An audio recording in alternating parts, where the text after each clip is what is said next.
Hello everyone. टेक्नोचार्ट्स के YouTube channel पे आपका स्वागत है। आज की वीडियो में हम ऐसे तीन स्टॉक्स देखेंगे जो शॉर्ट टर्म में 40 टू 100% गेन्स के आसपास दे सकते हैं।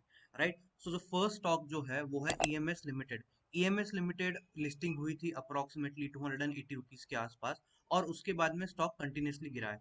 तो ये पैटर्न हमेशा याद रखना है कि कभी भी एक स्टॉक जो नया लिस्ट होता है उसके बाद में अगर स्टॉक गिरता है और वापस से एक ऐसा पैटर्न बनाता है, let me just show you. अगर स्टॉक एक ऐसा पैटर्न बनाता है, इस केस में ये जो रेजिस्टेंस का एरिया है, जो इनिशियल रेजिस्टेंस का एरिया है, इसके ब्रेकआउट पर आपकी हमेशा फर्स्ट एंट्री होनी चाहिए।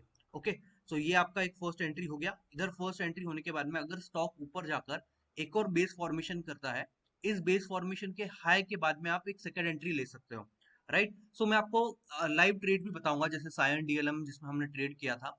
अब हमारी एंट्री फर्स्ट एंट्री हुई थी अप्रोक्सीमेटली 291 के आसपास। नाउ 291 पे एंट्री तो मिस हो गई। लेट्स अज्यूम कि आपने 291 पे एंट्री नहीं ली थी। तो 291 पे एंट्री नहीं ली है तो आपके पास में एक second low risk entry opportunity आ जाती है, वो है अप्रोक्सीमेटली 332 रुपीज के ऊपर। अगर आप 332 रुपीज के ऊपर एंट्री लेते हो तो आपका रिस्क टू रिवॉर्ड क्या है हम वो देखेंगे। ये हमारा स्टॉप लॉस हो गया। एक एग्जांपल लेते हैं कि ये हमारा अप्रोक्सीमेटली 327 के आसपास का स्टॉप लॉस हो गया। अगर हमारा इतना छोटा स्टॉप लॉस है तो कम से कम हम 350 रुपीज टू 360 रुपीज का टारगेट रखेंगे। तो अगर हमारा 3% का स्टॉप लॉस है तो और 10% का टारगेट है इस केस में, तो रिस्क टू रिवॉर्ड रेशियो हमारा 1:3 के आसपास हो गया। बट पर्टिकुलरली मैं कहता हूं कि इतना छोटा टारगेट नहीं रखना है 10% का, कम से कम 30-40% का टारगेट रखोगे तो ओवरऑल लॉन्ग टर्म में आपका 1:4 1:5 रिस्क टू रिवॉर्ड रहेगा तो ज्यादा बेटर रहेगा। ओके, तो ये हो गया ईएमएस लिमिटेड का चार्ट। अभी मैं आपको पुराना एक चार्ट बताऊंगा जहां पर हमने एक ट्रेड लिया था सायन डीएलएम का।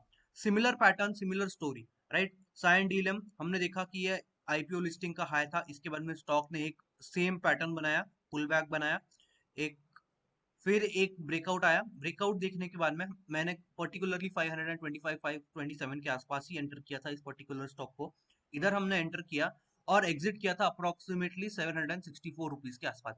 नाउ डेढ़ दो हफ्ते के अंदर ही हमें 45% का गेंस देखने को मिला था। इसीलिए मैंने एग्जैक्टली 760 रुपीज के आसपास बेच दिया था। और luckily it was just a coincidence कि ये टॉप निकल के आ गया। राइट, तो ये 45% गेंस का एक स्टॉक था जहां पर मैंने अप्रोक्सीमेटली 45,000 रुपीज के आसपास का प्रॉफिट कमाया था।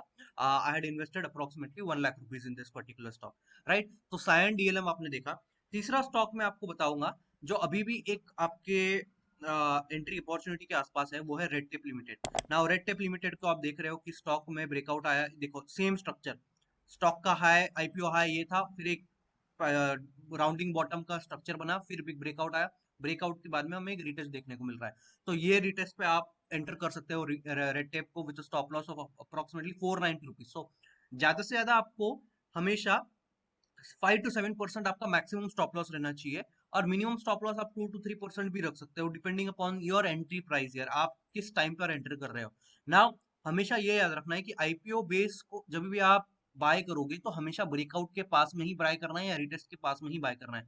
कभी भी कोई भी स्टॉक को रैंडमली 540 या इस केस में अगर 510 रुपीज हमारा ब्रेकआउट है तो 515 मैक्सिमम आपकी एंट्री प्राइस रहनी चाहिए। उसके ऊपर आप जैसे ही एंटर करोगे तो आपका रिस्क टू रिवॉर्ड रेशियो जो है वो मैच नहीं करेगा, क्योंकि आपका स्टॉप लॉस जो है वो बढ़ जाएगा और टारगेट आपका रिलेटिवली कम रहेगा उस केस में। राइट, अगर आप इतना ऊपर बाय करोगे, इसलिए बेटर है कि आप हमेशा ब्रेकआउट पे बाय करो। हमेशा आप अलर्ट्स का इस्तेमाल करो। मैं भी अलर्ट्स का इस्तेमाल करता हूँ extensively on trading view platform. But trading view पे अलर्ट जो है दो के ऊपर आपको चाहिए तो वो पेड वर्जन में आता है बेसिकली। ओके, तो ये हो गया रेड टेप वाला चार्ट जहां पर आपको अभी भी एक अच्छी एंट्री मिल सकती है। थर्ड स्टॉक जो है वो है यथार्थ। यथार्थ हॉस्पिटल्स में मैंने ऑलरेडी एंटर कर चुका हूँ। इधर मैंने एंटर किया था अप्रोक्सीमेटली 405 407 रुपीज के आसपास। अभी स्टॉक नीचे गिरा था उसी दिन पे, पर्टिकुलरली रिटेस्ट के टाइम पे ही वो नीचे गिर चुका था। But I was holding it and अभी वो ऑलरेडी वो रिकवर कर रहा है। राइट, तो ये एक और स्टॉक है जो आप ट्रैक कर सकते हो and it is at a good price यार। सो मैंने आपको तीन स्टॉक बताए। फर्स्ट था एक हो गया यथार्थ, दूसरा हो गया रेड टेप, तीसरा हो गया EMS limited year. Right, for any such queries related to IPO based trading, do let me know in the comment section below and like and subscribe to the channel. Thank you.